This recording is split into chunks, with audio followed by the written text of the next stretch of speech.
Good morning, everyone. As you can hear in the background, the birds are talking along with me. And Spirit gave me a little message, kind of as a reminder, as what I've touched on before in previous audios, and that is how to discern between who to trust and who not to trust. Who is your friend and who's not your friend. Who's got your back and who doesn't have your back. I'm going to present a little bit of a scenario and kind of give a little wisdom, and I hope this helps someone. And I hope you be blessed today. I've spoken before about people who claim to be God-fearing and enlightened and who claim to be spiritual and all about the universe and everything else, and that they're actually wolves in sheep's clothing. They have a hidden agenda by using these, these types of,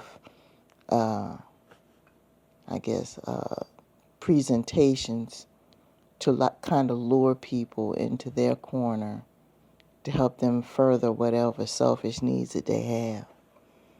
They might need people to help them with a career or help them with a job or help them with their education, or might need people to boost their ego as far as having a lot of friends or family, or fulfill their sexual needs, or it could be something where a person has low self-esteem and they just want a lot of attention. I mean, it's purely selfish. It has nothing to do with benefiting the other person, but they'll seek other people out and try to appeal to that person in order to get their attention by stating that they're so spiritual and led by this higher deity, whatever name you do want to call God.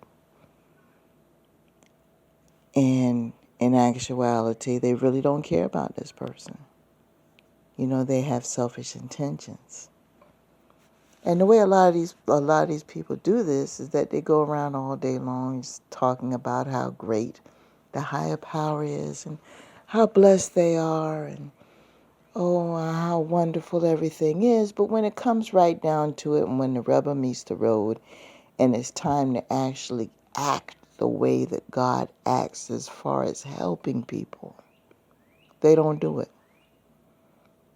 When it's time to actually get their hands dirty, they either don't have time or they have other obligations,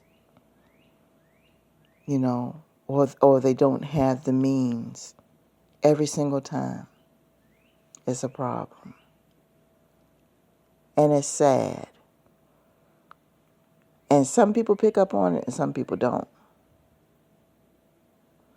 And a common case of this is in the event if somebody is suffering and needs help with money.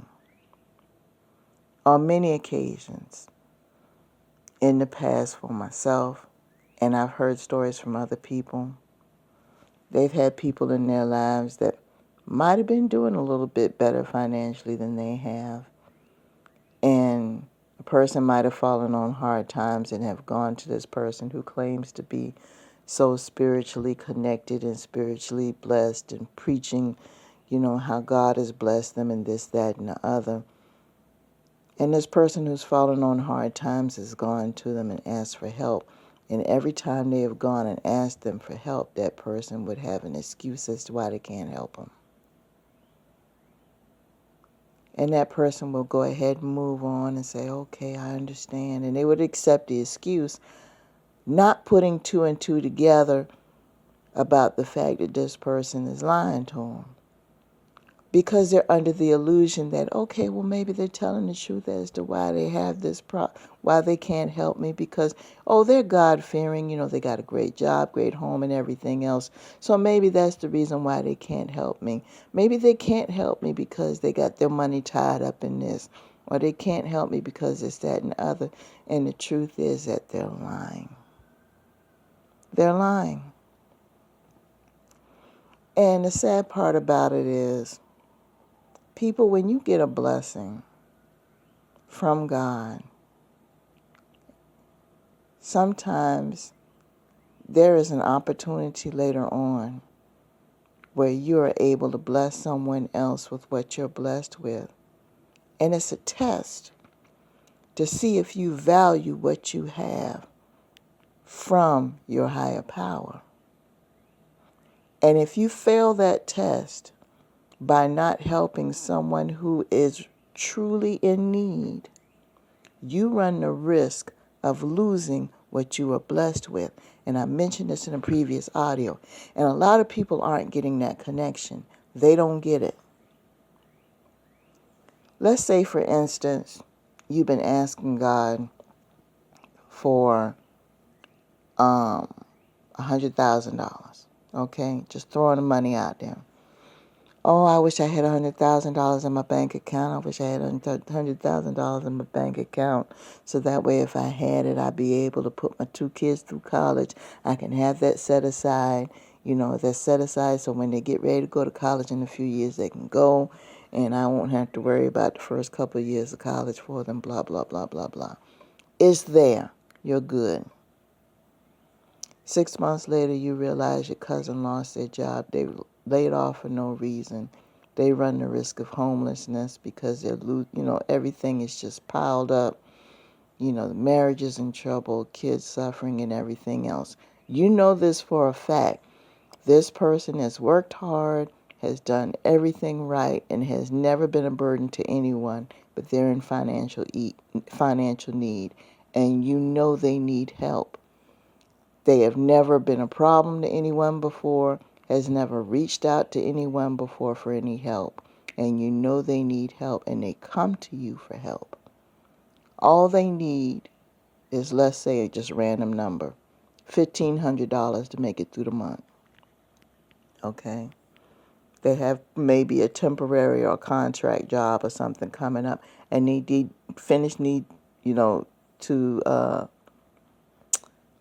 need to finish meeting the bills for the month. My tongue is tied. Lord help me.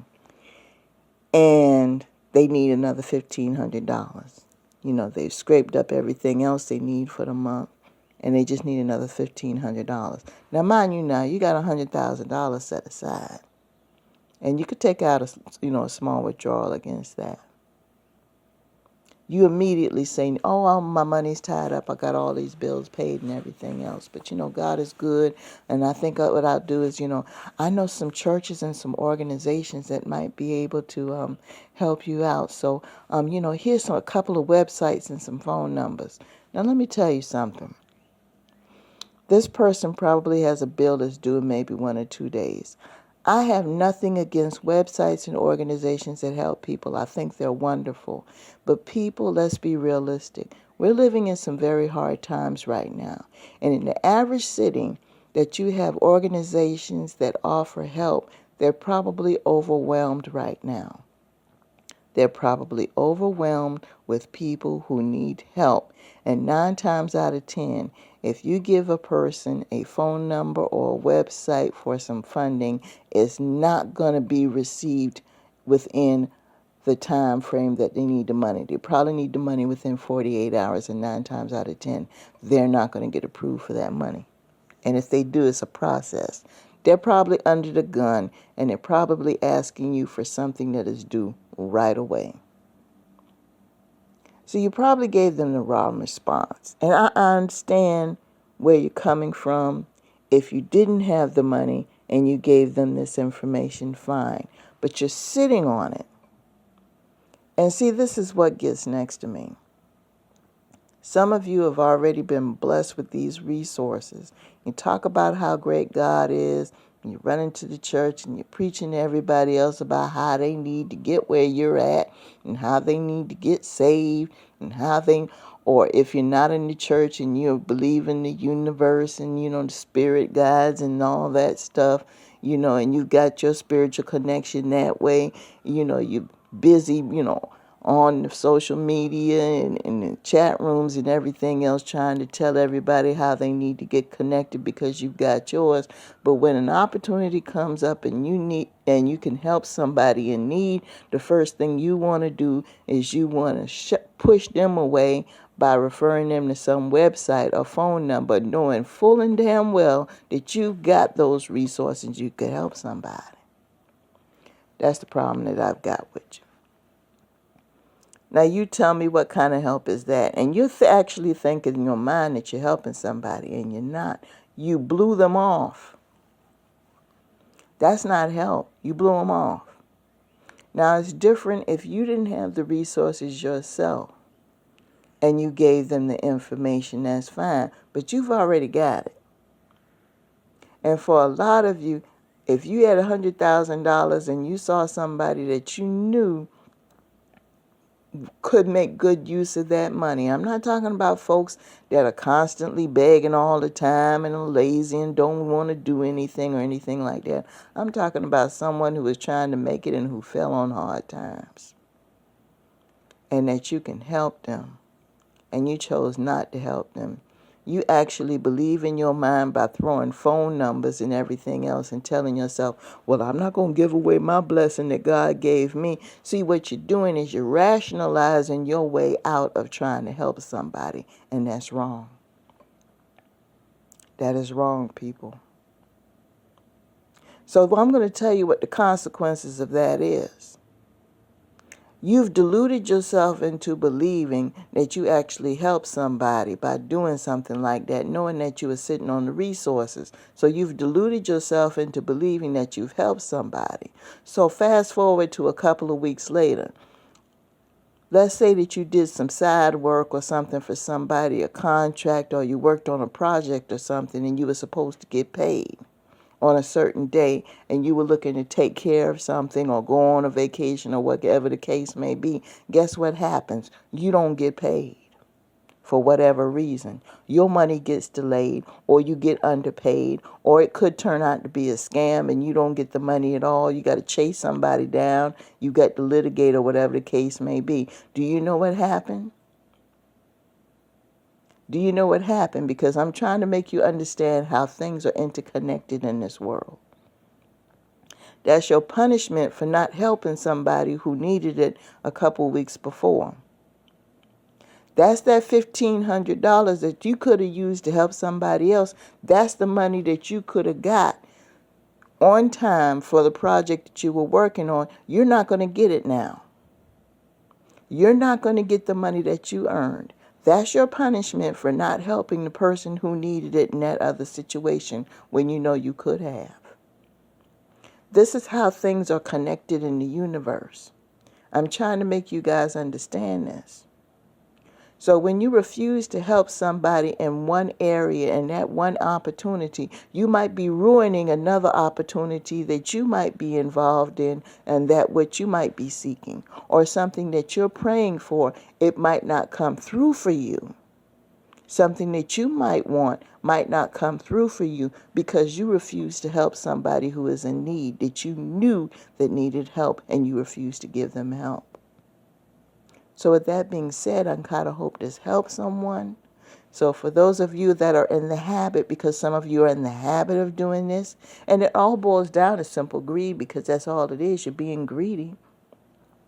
So for those of you who are in the habit of doing this, every time somebody who needs some help does this, and you want to spout out an excuse for not giving anything to anybody, even though you have the resources, understand that every time you do that, when you ask for a blessing from the higher power, you run the risk of not getting it at all because you refuse to provide help. You are not following the rules of spirit.